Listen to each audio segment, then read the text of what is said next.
नमस्कार दोस्तों, आप सभी का बहुत बहुत स्वागत है मेरे चैनल उमंग ज़िंदगी में। दोस्तों, आज मैं मुंशी प्रेमचंद जी की एक और अनोखी कहानी लेकर आई हूँ जिसका शीर्षक है शांति। दोस्तों, यह उस स्त्री की कहानी है जो बेहद स्वाभिमानी है, अभिमानी है और अपने स्वाभिमान को वो किसी के साथ समझौता नहीं करना चाहती, चाहे उसके बदले उसे अपने प्राण ही क्यों न त्यागना पड़े। दोस्तों, इस कहानी में जो मुख्य किरदार है वह गोपा का है और वह अपनी बेटी सुन्नी को इस तरह पालती पोसती है कि मानो उसे आगे किसी भी प्रकार का दुख ना हो। लेकिन नसीब में जो लिखा है उसे क्या सुन्नी सह पाएगी या फिर उसका अंत हो जाएगा।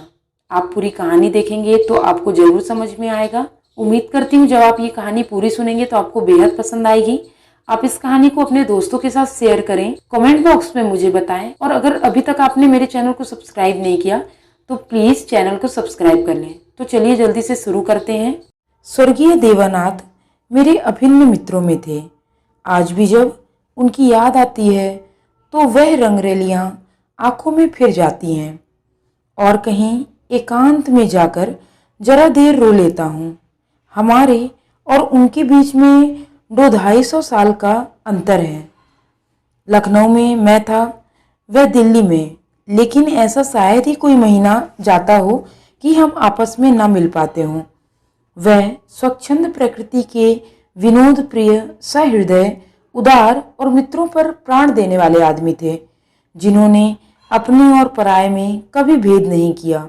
संसार क्या है और यहाँ लौकिक व्यवहार का कैसा निर्वाह होता है, यह उस व्यक्ति ने कभी न जानने की चेष्टा की। उनके जीवन में कई अवसर ऐसे आए जब उन्हें आगे के लिए होशियार हो जाना चाहिए था। मित्रों ने उनकी निष्ठ कपटता से अनुचित लाभ उठाया और कई बार उन्हें लज्जित भी होना पड़ा। लेकिन उस भले आदमी में जीवन से कोई सबक न लेने की कसम खा ली थी।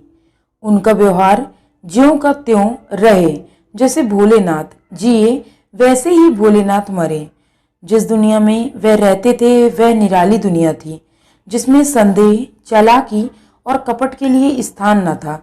सब अपने थे, कोई गैर न था। मैंने बार बार उन्हें सचेत करना चाहा, पर इसका परिणाम आशा के विरुद्ध हुआ। मुझे कभी कभी चिंता होती थी कि उन्होंने इसे बंद न किया तो नतीजा क्या होगा। लेकिन विडंबना यह थी कि उनकी स्त्री गोपा भी कुछ उसी सांचे में ढली हुई थी। हमारी देवियों में जो एक चातुरी होती है, जो सदैव ऐसे उड़ाऊ पुरुषों की असावधानियों पर ब्रेक का काम करती है, उससे वह वंचित थी। यहाँ तक कि वस्त्राभूषण में भी उसे विशेष रुचि न थी। अतएव जब मुझे देवानाथ के स्वर्गारोहण का समाचार मिला और मैं भागा हुआ दिल्ली गया, तो घर में बर्तन भाड़े और मकान के सिवा और कोई संपत्ति न थी। और अभी उनकी उम्र ही क्या थी जो संचय की चिंता करते। 40 भी तो पूरे ना हुए थे। यूँ तो लड़कपन उनके स्वभाव में ही था, लेकिन इस उम्र में प्रायः सभी लोग कुछ बेफिक्र रहते हैं। पहले एक लड़की हुई थी, इसके बाद 2 लड़के हुए। दोनों लड़के तो बचपन में ही दगा दे गए थे, लड़की बच रही थी। और यही इस नाटक का सबसे करुण दृश्य था। जिस तरह का इनका जीवन था, उसको देखते इस छोटे से परिवार के लिए 200 रुपये महीने की जरूरत थी। 2-3 साल में लड़की का विवाह भी करना होगा। कैसे क्या होगा, मेरी बुद्धि कुछ काम न करती थी। इस अवसर पर मुझे बहुमूल्य अनुभव हुआ कि जो लोग सेवा भाव रखते हैं और जो स्वार्थ सिद्धि को जीवन का लक्ष्य नहीं बनाते, उनके परिवार को आड़ देने वालों की कमी नहीं रहती। यह कोई नियम नहीं है, क्योंकि मैंने ऐसे लोगों को भी देखा है जिन्होंने जीवन में बहुतों के साथ अच्छे सलूक किए, पर उनके पीछे उनके बाल बच्चों की किसी ने बात तक न पूछी।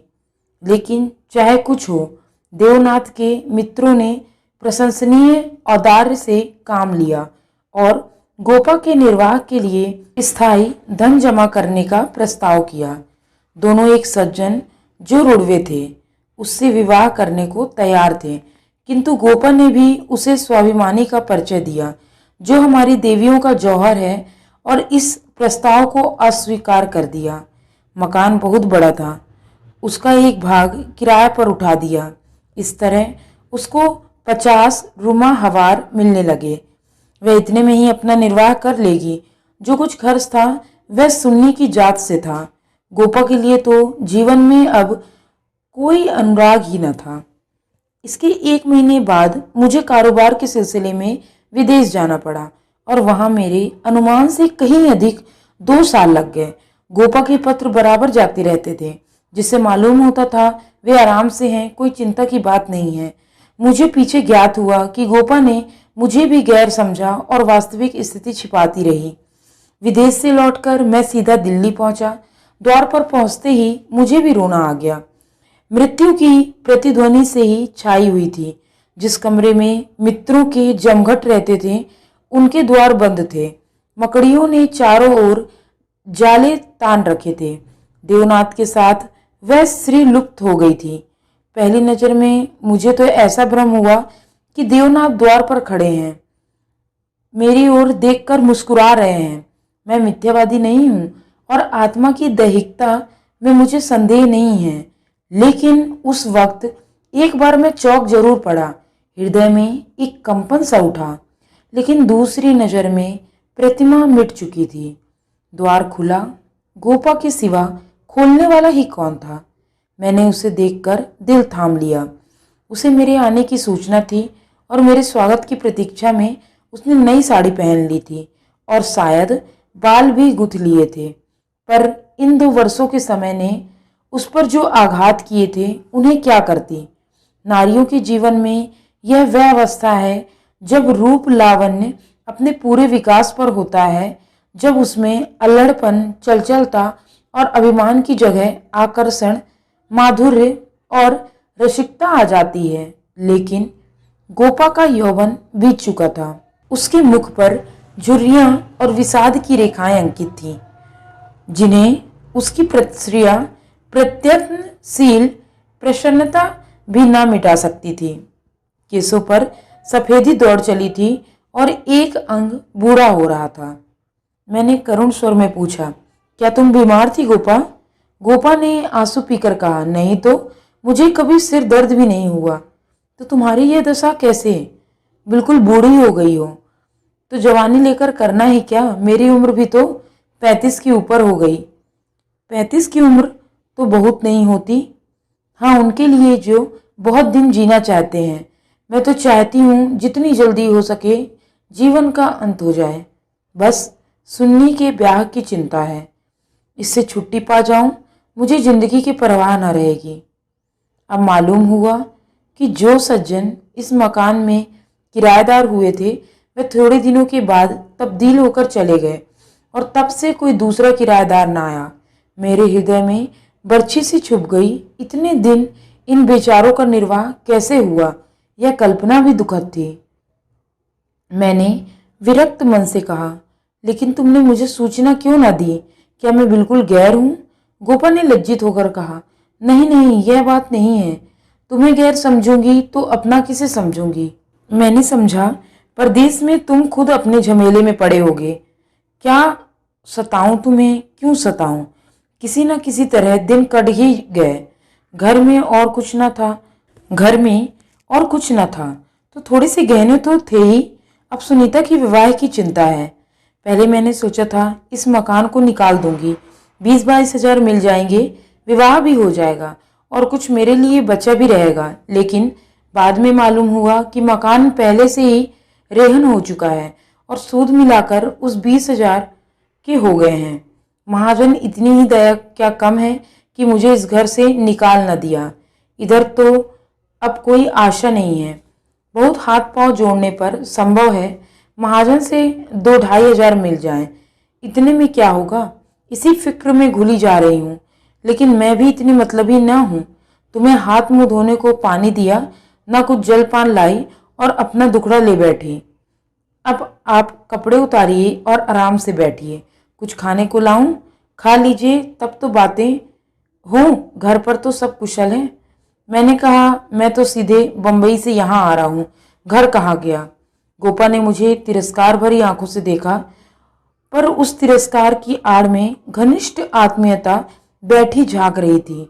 मुझे ऐसा जान पड़ा उसके मुख की झुर्रियां मिट गईं, पीछे मुख पर हल्की सी लाली दौड़ गई। उसने कहा, इसका फल यह होगा कि तुम्हारी देवी जी तुम्हें कभी यहाँ ना आने देंगी। मैं किसी का गुलाम नहीं। किसी को अपना गुलाम बनाने के लिए पहले खुद भी उसका गुलाम बनना पड़ता है। शीतकाल की संध्या देखते ही देखते दीपक जलाने लगी। सुन्नी लालटेन लेकर कमरे में आई। 2 साल पहले की अबोध और कृष तनु बालिका रूपवती युवती हो गई थी, जिसकी हर एक चितवन हर बार उसकी गौरवशील प्रकृति का पता दे रही थी। जिसे मैं गोद में उठाकर प्यार करता था, उसकी तरफ आज आंखें ना उठा सका, और वह जो मेरे गले से लिपटकर प्रसन्न होती थी, आज मेरे सामने खड़ी भी न रह सकी। जैसे मुझसे कोई वस्तु छिपाना चाहती है और जैसे मैं उस वस्तु को छिपाने का अवसर दे रहा हूं। मैंने पूछा, अब तुम किस दर्जे में पहुंची सुन्नी? उसने सिर झुकाए हुए जवाब दिया, 10वें में हूं। घर का भी कुछ काम काज करती हो? अम्मा जब करने भी दे। गोपा बोली, मैं नहीं करने देती, या खुद किसी काम के नगीच नहीं जाती। सुन्नी मुंह फेंक कर हंसती हुई चली गई। माँ की दुलारी लड़की थी। जिस दिन वह गृहस्थी का काम करती, उस दिन शायद गोपा रो रो कर आंखें फोड़ लेती। वह खुद लड़की को कोई काम न करने देती थी, मगर सबसे शिकायत करती थी कि वह कोई काम नहीं करती। यह शिकायत भी उसके प्यार का ही एक करिश्मा था। हमारी मर्यादा हमारे बाद ही जीवित रहती है। मैं भोजन करके लेटा तो गोपा ने फिर सुन्नी के विवाह की तैयारियों की चर्चा छेड़ दी। इसके सिवा उसके पास और बात ही क्या थी? लड़के तो बहुत मिलते थे, लेकिन कुछ हैसियत भी तो हो। लड़की को यह सोचने का अवसर क्यों मिले कि दादा होते तो शायद मेरे लिए इससे अच्छा वर ढूंढते।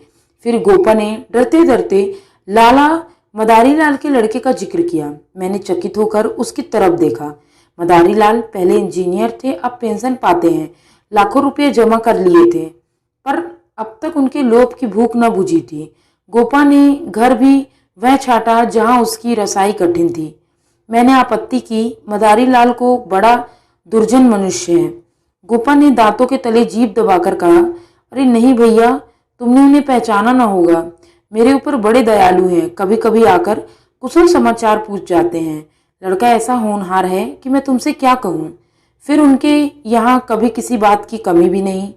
यह ठीक है कि पहले वह खूब रिश्वत लेते थे, लेकिन यहाँ धर्मात्मा कौन है? कौन अवसर पाकर छोड़ देता है? मदारी लाल ने तो यहाँ तक कह दिया है कि मुझे दहेज नहीं चाहिए, केवल कन्या चाहते हैं। सुन्नी उनके मन में बैठ गई है। मुझे गोपा की सरलता पर दया आई, लेकिन मैंने सोचा क्यों इसके मन में किसी के प्रति अविश्वास उत्पन्न करूं। संभव है मदारी लाल वह न रहा हो। चित्त की भावनाएं बदलती भी रहती हैं। मैंने अर्ध सहमत होकर कहा, अगर यह तो सोचो, उनमें तो तुम में कितना अंतर है। शायद अपना सर्वस्व अर्पण करके भी उनका मुंह सीधा न कर सको। लेकिन गोपा के मन में बात जम गई थी। सुन्नी को वह ऐसे घर में चाहती थी जहां वह रानी बनकर रहे। दूसरे दिन प्रातःकाल मैं मदारी लाल के पास गया और उसने मेरी जो बातचीत हुई उसने मुझे मुग्ध कर दिया। किसी समय वह लोभी रहे होंगे, इस समय तो मैंने उन्हें बहुत ही सहृदय, उदार और विनयशील पाया। बोले, भाई साहब, मैं देवनाथ जी से परिचित हूँ। आदमियों में रतन थे, उनकी लड़की मेरे घर आए, यह मेरा सौभाग्य है। आप उनकी माँ से कह दें। मदारी लाल उनसे किसी चीज की इच्छा नहीं रखता। ईश्वर का दिया हुआ मेरे घर में सब कुछ है। मैं उन्हें जेर बार नहीं करना चाहता। मेरे दिल का बोझ उतर गया। हम सुनी सुनाई बातों से दूसरों के संबंध में कैसी मिथ्या धारणा कर लिया करते हैं। इसका बड़ा शुभ अनुभव हुआ। मैंने आकर गोपा को बधाई दी। यह निश्चित हुआ कि गर्मियों में विवाह कर दिया जाए। ये 4 महीने गोपा ने विवाह की तैयारियों में काटे। मैं महीनों में एक बार अवश्य उनसे मिलने आता था, पर हर बार खिन्न होकर लौटता। गोपा ने अपनी कुल मर्यादा का न जाने कितना महान आदर्श अपने सामने रख लिया था। पगली इस भ्रम में पड़ी हुई थी कि उसका उत्साह नगर में अपनी यादगार छोड़ जाए। यह न जानती थी कि यहाँ ऐसे तमाशे रोज होते हैं और आए दिन भुला दिए जाते हैं। शायद संसार से यह श्रेय लेना चाहती थी कि इस गई बीती दशा में भी लुटा हुआ हाथी 9 लाख का है। पग पग पर उसे देवनाथ की याद आता थी। वह होते तो यह काम यूं न होता, यूं होता और तब रोती। मदारी लाल सज्जन है, यह सत्य है, लेकिन गोपा का अपनी कन्या के प्रति भी कुछ धर्म है। कौन उनके 10-5 लड़कियां बैठी हुई हैं, वह तो दिल खोल कर अरमान निकालेगी। सुन्नी के लिए उसने जितने गहने और जोड़े बनवाए थे, उन्हें देखकर मुझे आश्चर्य होता था। जब देखो कुछ न कुछ सी रही है, कभी सुनारों की दुकान पर बैठी हुई, कभी मेहमानों के आदर सत्कार का आयोजन। मोहल्ले में ऐसा बिरला ही कोई संपन्न मनुष्य होगा जिसने उसने कुछ कर्ज न लिया हो। वह इसे कर्ज समझती थी, पर देने वाला दान समझकर देते थे। सारा मोहल्ला उसका सहायक था। सुन्नी अब मोहल्ले की लड़की थी। गोपा की इज्जत अब सबकी इज्जत थी। गोपा के लिए तो नींद और आराम हराम था। दर्द से सिर फटा जा रहा था। आधी रात हो गई, मगर वह बैठी कुछ न कुछ सी रही है, या इस कोठी का दान उस कोठी कर रही है। कितनी वात्सल्य से भरी आकांक्षा थी, जो कि देखने वालों में श्रद्धा उत्पन्न कर देती थी। अकेली औरत, और वह भी आधी जान की, क्या क्या करे। जो काम दूसरों पर छोड़ देती है, उसी में कुछ न कुछ कसर रह जाती, पर उसकी हिम्मत है कि किसी तरह हार न मानती। पिछली बार उसकी दशा देखकर मुझे रहा न गया। बोला, गोपा देवी, अगर मरना ही चाहती हो तो विवाह हो जाने के बाद मरो। मुझे भय है कि तुम उससे पहले ही चल दो। गोपा का मुरझाया हुआ मुख प्रमुदित हो उठा। बोली, उसकी चिंता ना करो भैया, विधवा की आयु बहुत लंबी होती है। तुमने सुना नहीं, रान मरे खंडहर ढहे। लेकिन मेरी कामना यही है कि सुन्नी का ठिकाना लगाकर मैं भी चल दूं। और अब जिक्र क्या करूंगी, सोचो क्या करूं। अगर किसी तरह का विघ्न पड़ गया तो कितनी बदनामी होगी। इन 4 महीनों में मुश्किल से घंटा भर सोती रही हूँ। नींद ही नहीं आती, पर मेरे चित्त प्रसन्न है। मैं मरूं या जीऊं, मुझे यह संतोष होगा कि सुन्नी के लिए उसका बाप जो कर सकता था वह मैंने कर दिया। मदारी लाल ने अपनी सज्जनता दिखाई तो मुझे भी अपनी नाक रखनी है। एक देवी ने आकर कहा, बहन जरा चलकर देख लो चाशनी ठीक हो गई है या नहीं। गोपा उसके साथ चाशनी की परीक्षा करने गई और एक क्षण के बाद आकर बोली, जी चाहता है सिर पीट लूं। तुमसे जरा सा बात करने लगी, उधर चाशनी इतनी कड़ी हो गई कि लड्डू दांतों से लड़ेंगे। किससे क्या कहूं। मैंने चिढ़कर कहा, तुम व्यर्थ का झंझट कर रही हो। क्यों नहीं किसी हलवाई को बुलाकर मिठाइयों का ठेका दे दे। फिर तुम्हारे यह मेहमान भी कितने आवेंगे जिनके लिए यह तुम्हार बांध रही हो। 10-50 हजार की मिठाइयां उनके लिए बहुत होंगी। गोपा ने व्यथित नेत्रों से मेरी ओर देखा। मेरी यह आलोचना उसे बुरी लगी। इन दिनों उसे बात बात पर क्रोध आ जाता था। बोली, भैया तुम ये बात ना समझोगे। तुम्हें ना माँ बनने का अवसर मिला, ना पत्नी बनने का। सुन्नी के पिता का कितना नाम था, कितने आदमी उनके दम से जीते थे। क्या यह तुम नहीं जानते, वह पगड़ी मेरे ही सिर तो बंधी है। तुम्हें विश्वास ना आएगा, नास्तिक जो ठहरे, पर मैं तो उन्हें सदैव अपने अंदर बैठा पाती हूँ।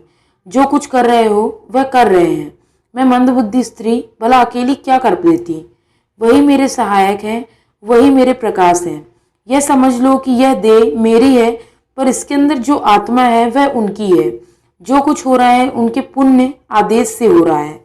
तुम उनके मित्र हो, तुमने अपने सैकड़ों रुपए खर्च किए और इतना हैरान हो रहे हो। मैं तो उनकी सहगामिनी हूँ, लोक में भी परलोक में भी। मैं अपना सा मुंह लेकर रह गया। जून में विवाह हो गया। गोपा ने बहुत कुछ दिया और अपनी हैसियत से बहुत ज्यादा, लेकिन फिर भी उसे संतोष ना हुआ। आज सुन्नी के पिता होते तो ना जाने क्या करते। बराबर रोती रही।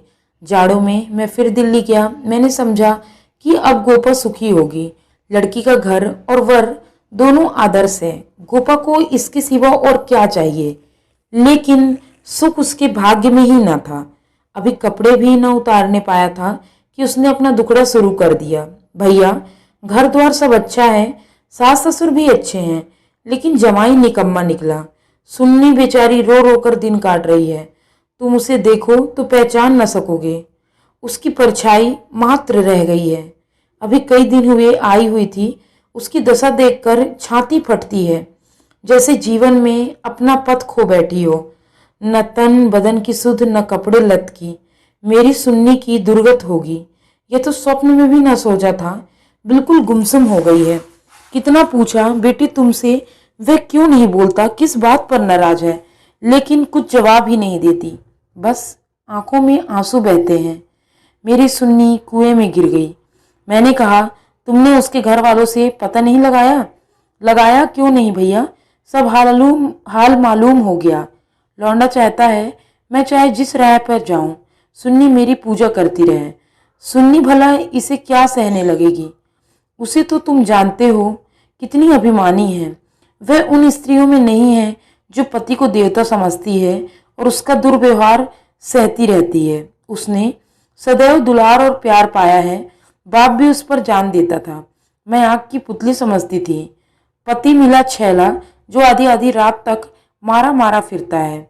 दोनों में क्या बात हुई यह कौन जान सकता है, लेकिन दोनों में कोई गांठ पड़ गई है। न सुन्नी की परवाह करता, न सुन्नी उसकी परवाह करती। मगर वह तो अपने रंग में मस्त है। सुन्नी प्राण दिए देती है उसके लिए। सुन्नी की जगह मुन्नी है। सुन्नी के लिए उसकी उपेक्षा और रुदन है। मैंने कहा, लेकिन तुमने सुन्नी को समझाया नहीं? उस लड़के का क्या बिगड़ेगा? इसकी तो जिंदगी खराब हो जाएगी। गोपा की आंखों में आंसू भर आए। बोली, भैया किस दिल से समझाऊं? सुन्नी को देखकर तो मेरी छाती फटने लगती है। बस यही जी चाहता है कि इसे अपने कलेजे से ऐसे रख लूं कि इसे कोई कड़ी आंख से भी न देख सके। सुन्नी फूहड़ होती, कटु भाषणी होती, आराम तलब होती तो समझती भी। क्या यह समझाऊं कि तेरा पति गली गली मुंह काला कर फिरता है? फिर भी तू उसकी पूजा कर। मैं तो खुद यह अपमान न सह सकती। स्त्री पुरुष में विवाह की पहली शर्त यह है कि दोनों 16 आने एक दूसरे के हो जाएं। ऐसे पुरुष तो कम हैं जो स्त्री को जौ भर विचलित होते देखकर शांत रह सकें, पर ऐसी स्त्रियां बहुत हैं जो पति को स्वच्छंद समझती हैं। सुन्नी उन स्त्रियों में नहीं है। वह अगर आत्मसमर्पण करती है तो आत्मसमर्पण चाहती भी है, और यदि पति में यह बात न हुई तो वह उससे कोई संपर्क न रखेगी, चाहे उसका सारा जीवन रोते कट जाए। अब यह कहकर गोपा भीतर गई और एक सिंगारदान लाकर उसके अंदर के आभूषण दिखाती हुई बोली, सुन्नी इसे अब की यहीं छोड़ गई। इसलिए आई थी। ये वे गहने हैं जो मैंने न जाने कितना कष्ट सहकर बनवाए थे। इसके पीछे महीनों मारी मारी फिरी, यूं कहो कि भीख मांगकर जमा किए थे। सुन्नी अब इसकी ओर आंख उठाकर भी नहीं देखती। पहने तो किसके लिए, सिंगार करे तो किस पर? 5 संदूक कपड़ों के दिए थे। कपड़े सीते सीते मेरी आंखें फूट गई। यह सब कपड़े उठाती लाई। इन चीजों से उसे घृणा हो गई। बस कलाई में 2 चूड़ियां और एक उजली साड़ी, यही उसका सिंगार है। मैंने गोपा को संतावना दी। मैं जाकर केदारनाथ से मिलूंगा, देखूं तो वह किस रंग का आदमी है। गोपा ने हाथ जोड़कर कहा, नहीं, भूल कर भी न जाना। सुन्नी सुनेगी तो प्राण ही दे देगी। अभिमान की पुतली ही समझो उसे। रस्सी समझ लो जिसके जल जाने पर भी बल नहीं जाता। जिन पैरों में उसे ठुकरा दिया है उन्हें वह कभी ना सहलाएगी। उसे अपना बनाकर कोई चाहे तो ले जाए, लेकिन शासन तो उसने मेरा ना सहा, दूसरों का क्या सहेगी।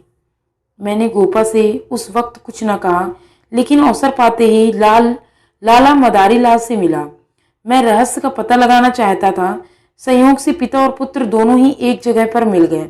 मुझे देखते ही केदार ने इस तरह झुककर मेरे चरण छुए कि मैं उसकी शालीनता पर मुग्ध हो गया। तुरंत भीतर गया और चाय, मुरब्बा और मिठाइयाँ लाया।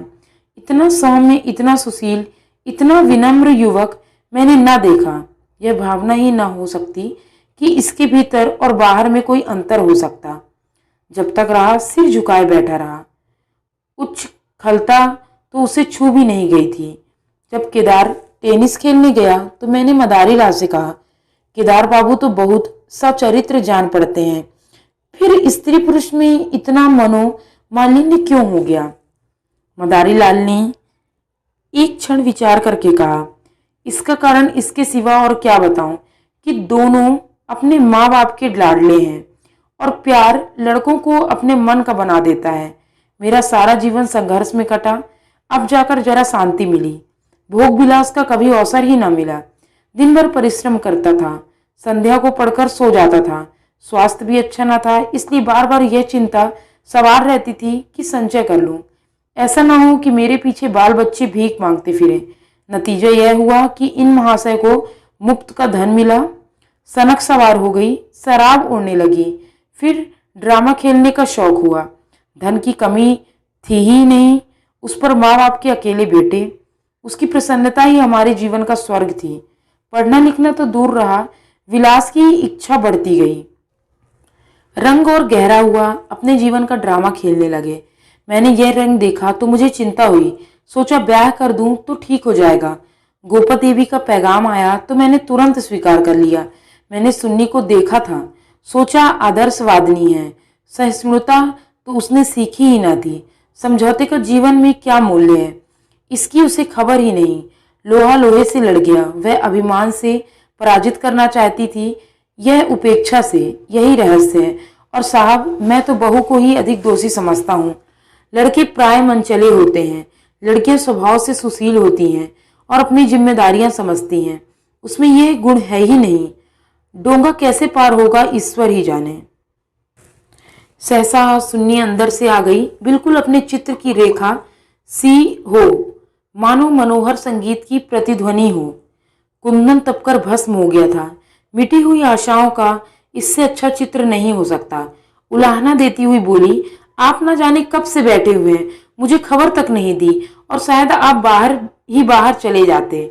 मैंने आंसुओं के वेग को रोकते हुए कहा, नहीं सुन्नी, ये कैसे हो सकता है? तुम्हारे पास आ ही रहा था कि तुम स्वयं आ गई।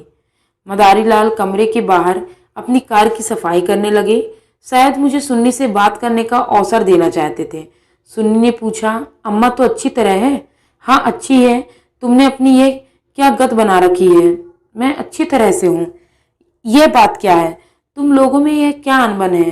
गोपा देवी प्राण दिए डालती है, तुम खुद मरने की तैयारी कर रही हो, कुछ तो विचार से काम लो। सुन्नी के माथे पर बल पड़ गए, अपने नाहक यह विषय छेड़ दिया चाचा जी। मैंने तो यह सोचकर अपने मन को समझा लिया था कि मैं अभागिन हूँ, बस उसका निवारण मेरे बूते से बाहर है। मैं उस जीवन को, मृत्यु को कहीं अच्छी समझती हूँ जहाँ अपनी कदर ना हो। मैं व्रत के बदले में व्रत चाहती हूँ। जीवन का कोई दूसरा रूप मेरी समझ में नहीं आता। इस विषय में किस तरह का समझौता करना मेरे लिए असंभव है। नतीजे की मैं परवाह नहीं करती। लेकिन नहीं चाचा जी, इस विषय में अब कुछ न कहिए, नहीं तो मैं चली जाऊंगी। आखिर सोचो तो, मैं सब सोच चुकी हूँ और तय कर चुकी हूँ। पशु को मनुष्य बनाना मेरी शक्ति से बाहर है। इसके बाद मेरे लिए अपना मुंह बंद करने के सिवा और क्या रह गया। मई का महीना था, मैं मंसूर गया हुआ था कि गोपा का तार पहुंचा, तुरंत आ जाओ, जरूरी काम है। मैं घबरा तो गया, लेकिन इतना निश्चिंत था कि कोई दुर्घटना नहीं हुई है। दूसरे दिन दिल्ली जा पहुंचा। गोपा मेरे सामने आकर खड़ी हो गई, निस्पंद, मूक, निष्प्राण, जैसे तपेदिक की रोगी हो। मैंने पूछा, कुशल तो है? मैं तो घबरा उठा। उसने बुझी हुई आंखों से देखा और बोली, सच? सुन्नी तो कुशल है? हाँ अच्छी तरह है। और केदारनाथ, वह भी अच्छी तरह है। तो फिर माजरा क्या है? कुछ तो नहीं? तुमने तार दिया और कहती हो कुछ तो नहीं। दिल घबरा रहा था, इससे तुम्हें बुला लिया। सुन्नी को किसी तरह समझाकर यहाँ लाना है। मैं तो सब कुछ करके हार गई। क्या इधर कोई नई बात हो गई? नई तो नहीं है, लेकिन एक तरह मैं नई ही समझो। केदार एक एक्ट्रेस के साथ कहीं भाग गया है। 1 सप्ताह से उसका कहीं पता नहीं। सुन्नी से कह गया है, जब तक तुम रहोगी घर में मैं नहीं आऊँगा। सारा घर सुन्नी को शत्रु हो रहा है, लेकिन वह वहाँ से टलने का नाम ही नहीं लेता। सुना है केदार अपने बाप के दस्तखत बनाकर कई हजार रुपए बैंक से ले गया। तुम सुन्नी से मिली थी? हाँ, 3 दिन से बराबर जा रही हूँ। वह नहीं आना चाहती तो रहने क्यों नहीं देती? वहाँ घुट घुट कर मर जाएगी। मैं उन्हीं पैरों लाला मदारी लाल के घर चला। हालांकि मैं जानता था कि सुन्नी किसी तरह न आएगी, मगर वहाँ पहुँचा तो देखा कोहराम मचा हुआ है। मेरा कलेजा धक से रह गया। वहाँ तो अर्थी सज रही थी। मोहल्ले के सैकड़ों आदमी जमा थे। घर में हाय हाय की क्रंदन ध्वनि आ रही थी। यह सुन्नी का सौ था। मदारी लाल मुझे देखते ही मुझसे उन्मत्त की भांति लिपट गए और बोले, भाई साहब मैं तो लुट गया, लड़का भी गया, बहू भी गई, जिंदगी ही गारत हो गई। मालूम हुआ कि जब केदार गायब हो गया था, सुन्नी और भी ज्यादा उदास रहने लगी थी। उसने उसी दिन अपनी चूड़ियां तोड़ ली थी और मांग का सिंदूर पोंछ डाला था। सास ने जब आपत्ति की तो उनको अपशब्द गए। मदारी लाल ने समझाना चाहा तो उन्हें भी जली कटी सुनाई। ऐसा अनुमान होता था उन्माद हो गया है। लोगों ने उससे बोलना छोड़ दिया था। आज प्रातःकाल यमुना स्नान करने गई। अंधेरा था, सारा घर सो रहा था, किसी को नहीं जगाया। जब दिन चढ़ गया और घर में बहू न मिली तो उसकी तलाश होने लगी। दोपहर को पता लगा कि यमुना गई है। लोग उधर भागे, वहां उसकी लाश मिली। पुलिस आई, 100 की परीक्षा हुई, अब जाकर 100 मिला। मैं कलेजा थाम कर बैठ गया। हाय, अभी थोड़े दिन पहले ही जो सुंदरी पालिका पर सवार होकर आई थी, आज वह 4 कंधे पर जा रही है। मैं अर्थी के साथ हो लिया और वहां से लौटा तो रात के 10 बज गए थे। मेरे पांव कांप रहे थे। मालूम नहीं यह खबर पाकर गोपा की क्या दशा होगी, प्राणांत न हो जाए, मुझे यही भय रहा था। सुन्नी उसकी प्राण थी, उसकी जीवन का केंद्र थी। उस दुखिया के उद्यान में यही पौधा बचा था। उसे वह हृदय रक्त से सींच सींच कर पाल रही थी। उसके वसंत का सुनहरा स्वप्न ही उसका जीवन था।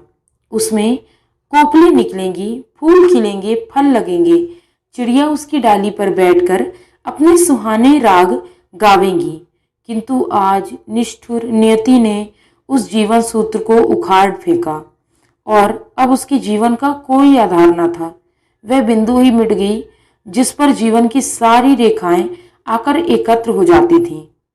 दिल को दोनों हाथों से थामे मैंने जंजीर खटखटाई। गोपा एक लालटेन लिए निकली। मैंने गोपा के मुख पर एक नए आनंद की झलक देखी। मेरा शोक मुद्रा देखकर उसने मातृवत प्रेम से मेरा हाथ पकड़ लिया और बोली, आज तो तुम्हारा सारा दिन रोते ही कटा। अर्थी के साथ बहुत से आदमी रहे होंगे। मेरे जी में भी आया कि चलकर सुन्नी के अंतिम दर्शन कर लूं, लेकिन मैंने सोचा जब सुन्नी ही नहीं रही तो उसकी लाश पे क्या रखा है, ना गई। मैं विस्मय से गोपा का मुंह देखने लगा तो इसे यह शोक समाचार मिल चुका है, फिर भी यह शांति और अविचल धैर्य। बोला, अच्छा किया ना गई, रोना ही तो था। हाँ और क्या, रोई यहाँ भी, लेकिन तुमसे सच कहती हूँ दिल से नहीं रोई। न जाने कैसे आंसू निकल आए। मुझे तो सुन्नी की मौत से प्रसन्नता हुई। दुखिया अपनी मान मर्यादा लिए संसार से विदा हो गई, नहीं तो न जाने क्या क्या देखना पड़ता। इसलिए और भी प्रसन्न हूँ कि उसने अपनी आन निभा दी। स्त्री के जीवन में प्यार न मिले तो उसका अंत हो जाना ही अच्छा है। तुमने सुन्नी की मुद्रा देखी थी? लोग कहते हैं ऐसा जान पड़ता था मुस्कुरा रही है। मेरी सुन्नी सचमुच देवी थी। भैया, आदमी इसलिए थोड़े ही जीना चाहता है कि रोता रहे। जब मालूम हो गया कि जीवन में दुख के सिवा कुछ नहीं तो आदमी जीकर क्या करे, किस लिए जिए? खाने और सोने और मर जाने के लिए। यह मैं नहीं कहती कि मुझे सुन्नी की याद ना आएगी और मैं उसे याद करके रोऊंगी नहीं, लेकिन वह शोक के आंसू ना होंगे। बहादुर बेटे की माँ उसकी वीर गति पर प्रसन्न होती है। सुन्नी की मौत से क्या कुछ कम गौरव है? मैं आंसू बहाकर उस गौरव का अनादर न करूंगी। वह जानती है और चाहे सारा संसार उसकी निंदा करे, उसकी माता सराहना ही करेगी। उसकी आत्मा से यह आनंद भी छीन लूं, लेकिन अब रात ज्यादा हो गई है, ऊपर जाकर सो जाओ। मैंने तुम्हारी चारपाई बिछा दी है, मगर देखो अकेले पड़े पड़े रोना नहीं। सुन्नी ने वही किया जो उसे करना चाहिए था। उसके पिता होते तो आज सुन्नी की प्रतिमा बनाकर पूजते। मैं ऊपर जाकर लेटा तो मेरे दिल का बोझ बहुत हल्का हो गया, किंतु रह रहकर यह संदेह हो जाता था कि गोपा की यह शांति उसकी अपार व्यथा का एक रूप तो नहीं है। उम्मीद करती हूँ दोस्तों यह कहानी आपको बहुत दर्दनीय और बेहद पसंद आई होगी। इसी तरह मैं मिलती हूँ अन्य कहानियों के साथ। तब तक के लिए जय हिंद, वंदे मातरम।